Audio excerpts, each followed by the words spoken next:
In today's First Five, I want to share with you just a few stories of things happening on America's campuses that are simply unbelievable. I called this segment Tyranny of the Offended because I realized years ago, back in the days, my husband and I practiced law at a major corporate law firm in San Diego, and the partnership was having some discussion about some issue. I don't even remember what it was.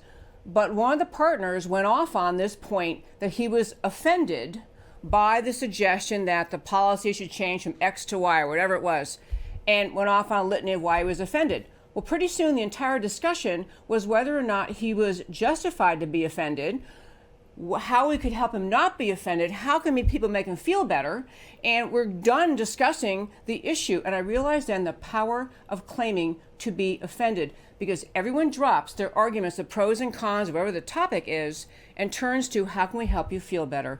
This, my friends, is one way the American left wins arguments in this country, the endless determination to be offended. But these college stories I want to share with you. One was out of Northwestern University. If you know anything about that, it's in Chicago. It has a premier journalism school. People actually rave about the quality of the journalism school. Recently, in Chicago at Northwestern, the Republican Club, which is amazing there is one, but the Republican Club invited what was considered to be a controversial speaker, former Attorney General Jeff Sessions. Jeff Sessions came to talk about essentially the Trump agenda. The title was something like, defending the Trump agenda or explaining the Trump agenda. So leftists on the campus organized. They made a big fuss while he was there. They carried signs, they yelled, they taunted. One of them described entering the back of the building while the speech was going on, attempting to disrupt his presentation to the college Republicans and whoever else may have wanted to hear what he had to say. But that's not really the controversy. The controversy was that the school newspaper, in this school that prides itself on its journalism major, the school newspaper, this is again Northwestern University, ran a story about the protest. In preparation for that story, the students who were working for the paper used the school directory, Northwestern's directory, found kids' names who had signed up to be part of the protest, found their cell numbers, and texted them, say, hey, Joe, I see you're going to be at the protest against Attorney General Sessions. Could we interview you? And the kids said yes or no. So based on the kids answering, they interview these students who were at the protest trying to disrupt free speech. What happened afterward was a story ran describing the antics, belligerence, probably rule-breaking behavior by the protesters. And then one student who was named in the article, who obviously received the text message and said, sure, I'm happy to, I'll tell you. And so, he was pictured along with other students in the story and quoted. This is the part I want to get to about today's conversation. In the school newspaper, in this journalistically, gifted program, the students at the Daily Northwestern printed an apology to the school community for having run the story, for having included this kid's name, who had given permission for his name to be used, who had answered a text that, sure, I'm happy to talk to you.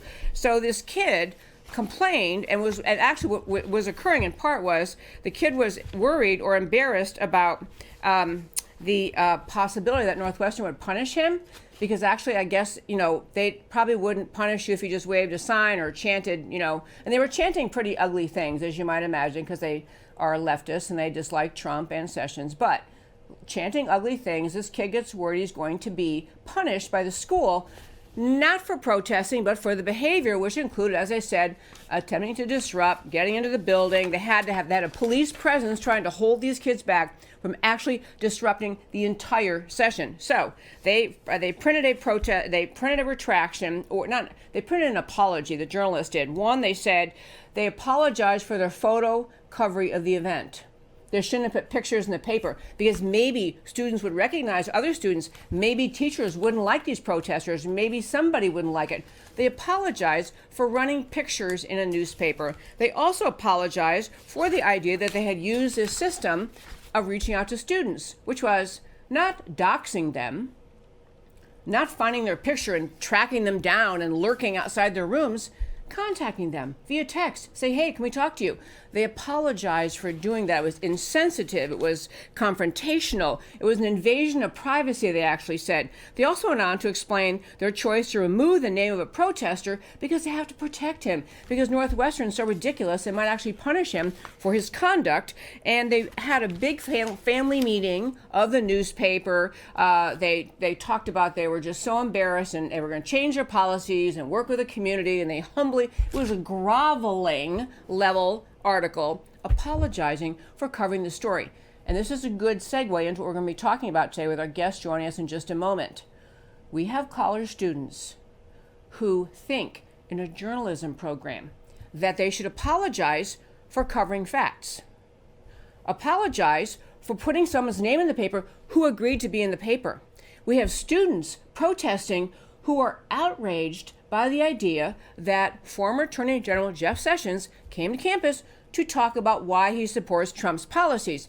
Instead of going to the talk, understanding whatever it was, and I'm not nuts about Sessions myself, but whatever Sessions had to say, listening to him, asking questions, writing a letter to the editor, speaking to the community afterwards, holding a counter event, all of those activities were possible. But these young snowflakes cannot tolerate the idea that somebody else believes something they don't believe, that somebody else might defend something they can't defend. They're using the power of being offended. Instead of saying, I'm going to protest later, I'm going to show up, I'm going to ask questions, their notion of their right to stand up for what they think is true means if they're offended by the characterization of Trump's policies that they think they don't like, which is really what they're saying. They're offended by how those policies are characterized in the media. They don't even, I can guarantee you, if you pressed, they don't even understand the immigration problem at the border, but that was one of the examples. They think because they're offended, they get to protest, they get to disrupt, they get to remain anonymous, they get to hide in the corner, they get to scold the paper for running their names.